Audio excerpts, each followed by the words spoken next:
There are financial instruments that are designed specifically for retirement savings.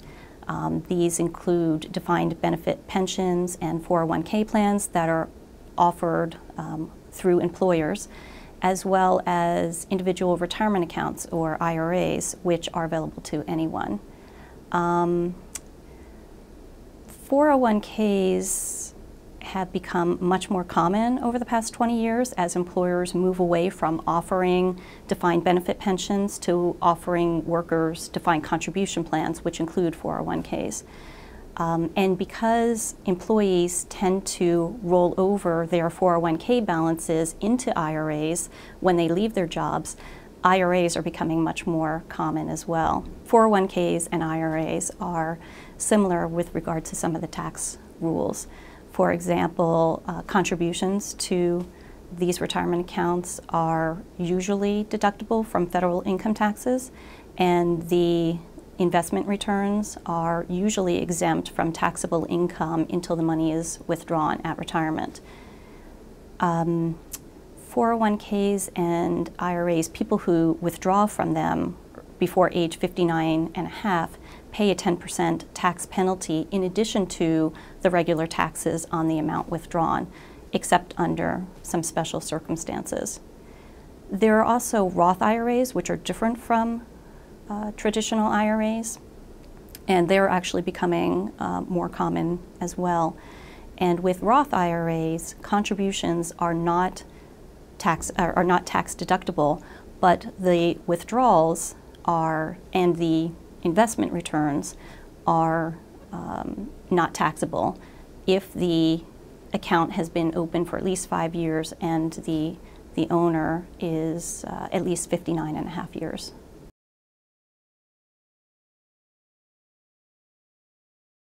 Ownership varies a lot by education, race, and wealth.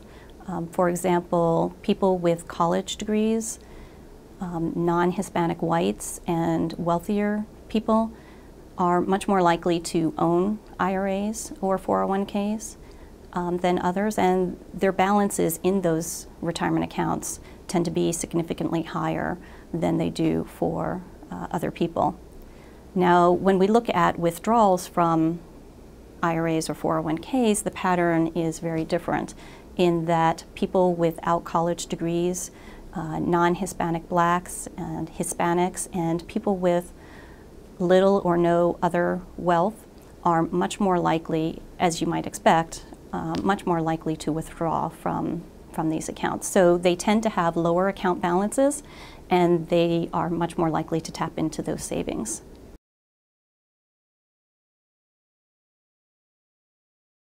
Withdrawals are very much related to changing family circumstances. For example, people who lose a job or who experience the onset of poor health, who might purchase a new home or have to pay for college tuition. These are people who are much more likely to withdraw from an IRA or a 401k than are people who don't experience these events.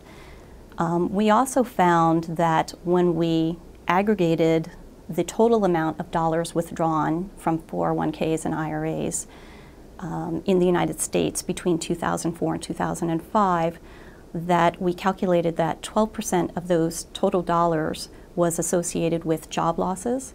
Another 12% was associated with expenses due to the onset of poor health.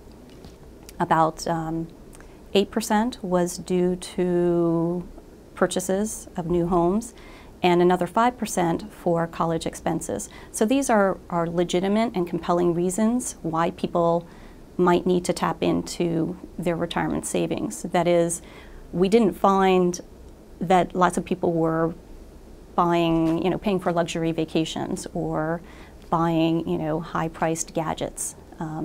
They were paying for some fairly basic needs. We also found that about 10% of those total dollars withdrawn between 2004 and 2005 occurred when workers left their jobs to start work with another employer.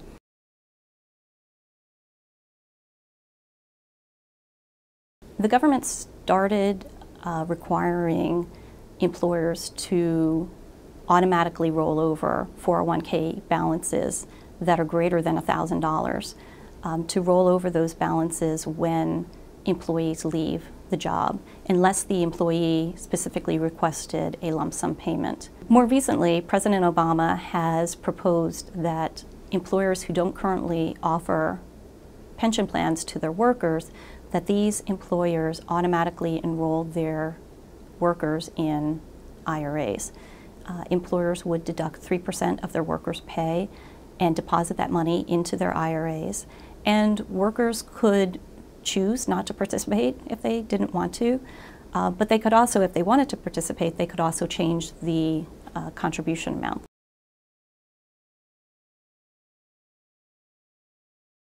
I think it's really important for workers to avoid unnecessarily dipping into their retirement savings, that is their 401ks or their IRAs.